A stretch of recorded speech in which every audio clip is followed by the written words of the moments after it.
right, Steph, I want to get into some running back flex questions for week 4.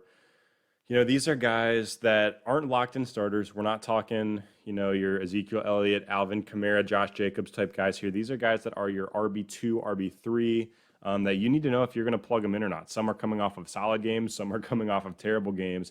I just want you to know whether you should be starting or sitting the guys on this list. First guy on here, Devin Singletary against the Vegas Raiders. Zach Moss is practicing.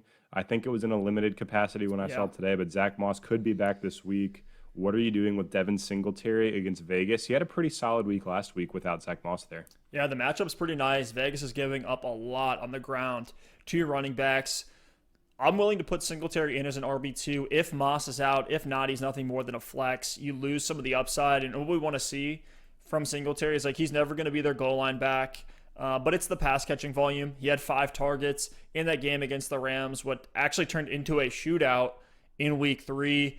Caught 4 receptions, had 50 yards with those, that's a 9-point premium that you're adding on top of his rushing production, where he looked relatively efficient. 17 attempts, 5.5 yards per attempt, putting up 71 yards on the ground. So that's a 16-point fantasy outing from Singletary when he was the lone guy in that backfield.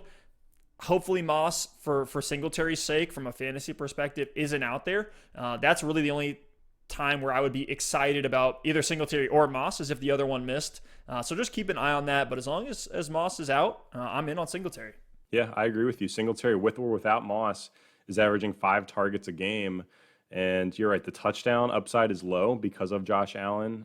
But look, if he gets 10 carries and 5 targets against a Vegas Raiders defense that is a little bit weak, that's an RB2 performance or a flex, so I'm willing to start him as well. Let's go ahead and move down to the next name on this list. This one's easy for me. Mike Davis versus the Arizona Cardinals. To me, as long as Christian McCaffrey is out in PPR or even half PPR, Mike Davis is an auto start as my RB2 each and every week. Yeah, go check out the clip on our channel where we recap some of week 3, talking about Mike Davis, going in depth on what he's doing with this Panthers team. But 8 targets and 9 targets over the last 2 games. Christian McCaffrey wasn't even seeing that type of volume. So if you're in any type of PPR league, you got to plug Mike Davis in there in what should be a high-flying matchup. We've seen the Carolina Panthers in this game script where they go down and have to play catch-up. They're throwing the ball a lot there, and part of that will go to Mike Davis. So definitely a start for me. Yeah, 76% of snaps last week.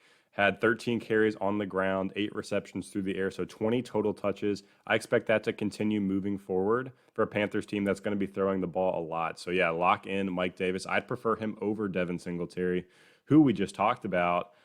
Steph, this next name is really interesting because it's such a tough backfield. Darrell Henderson against the New York Giants. Back-to-back good games. McVay still doesn't want to show his cards. He says he's probably the starter. But Darrell Henderson's clearly the lead back right now, and he's playing the best of anybody in LA. I know Akers is out, but Malcolm Brown hasn't really shown us much in the past 2 games. How are we feeling about Darrell Henderson against the New York Giants this week? Pretty good matchup. Yeah, well, it just can't be ignored. What he's been doing. Touchdowns the last 2 weeks. He is their goal line back. I thought that was going to be Malcolm Brown's role, but now it's shifting over to the Henderson, a guy that they're getting involved. 20 attempts against the Buffalo Bills. That's fantastic. 114 yards, 5.7 yards per attempt from Henderson. He looked very good, and then saw 3 targets, caught 1 of them. So for a guy who's, think of like a James Conner, that's kind of his upside, where he's going to give you 100 yards and a touchdown. Essentially, you got James Conner off the waiver wire. Just know that if you're plugging him in there, part of his range of outcomes is that, he could essentially be nothing in this game if it goes towards Malcolm Brown. If that touchdown goes his way, then you're looking at, a 10 to 12 point week from Darrell Henderson. But even in that situation, I think he is worth a safe flex. And one thing I want to talk about real quickly here is flexing running backs over wide receivers. And the reason you want to do that, the touches and the volume is much more predictive. You don't know if a wide receiver is going to see 10 targets, 5 targets, and that's a big difference in what they're going to put up. Whereas with a running back, they're going to touch the ball 10 to 20 times if they're one of these, heavily used, seeing work in the passing game. So yeah, especially in the passing game. Keep that in mind. That's a great point. Yeah, starting a running back because of those touches can be more predictive. I will say in PPR leagues, sometimes if you have a wide receiver that has the same value as a running back, I'm usually leaning towards the wide receiver just because 5 catches for 50 yards for a receiver is not that great of a game, but that's an 100-yard rushing game for a running back. So, typically the catches are more valuable. So take that into consideration as well. I mean,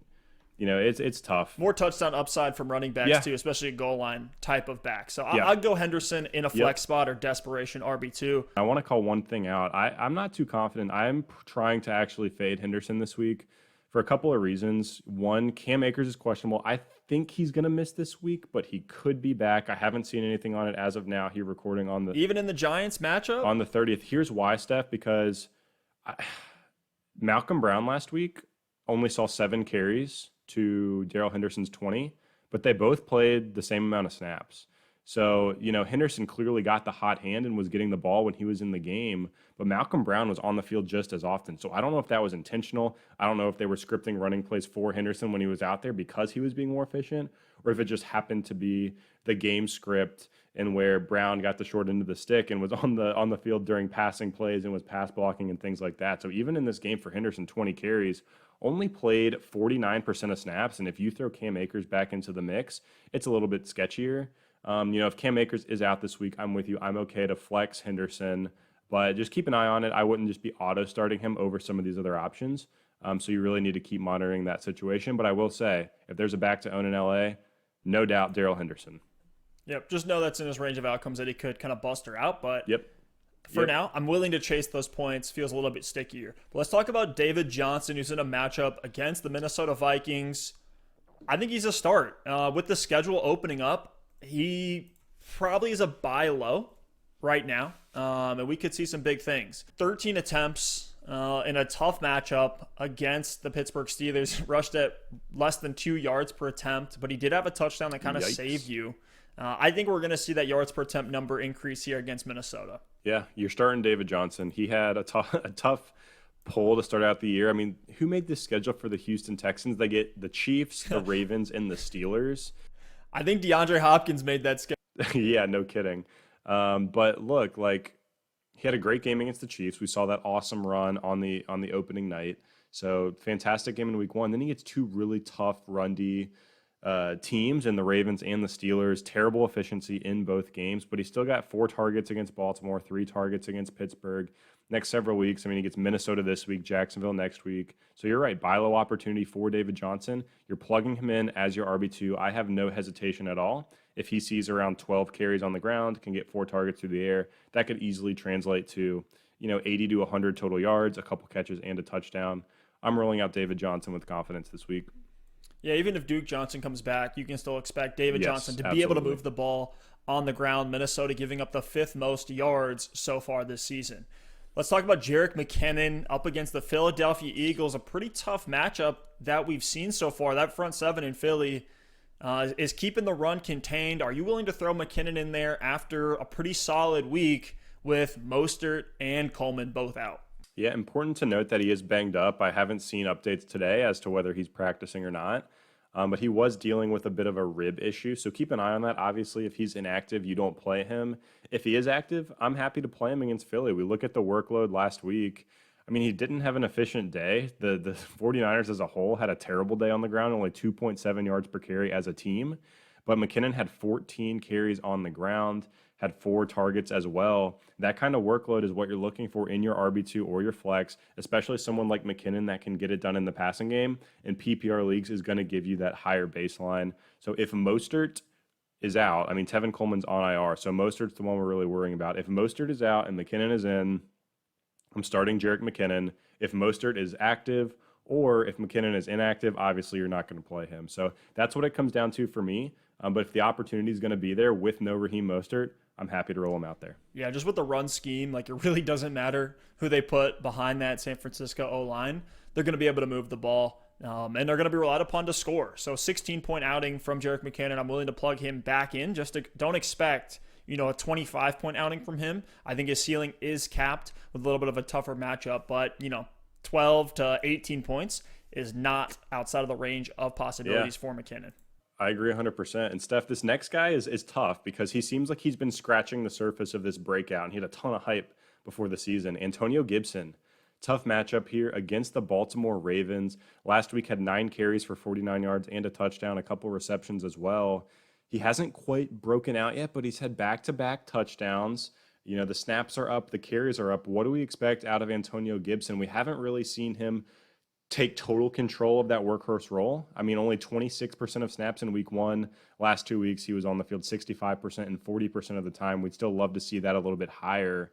What are we doing in a tough matchup for Gibson here in week 4? He's a sit for me. He's a sit. And what we saw is I agree. 26% of snaps week 1, 64% in week 2, and then 41% in week 3. So it's not clear whether he is going to get all the usage that we want him to get as fantasy investors. He had the touchdown the last 2 weeks that really saved him. If he doesn't have those touchdowns, you're probably disappointed with Gibson so far.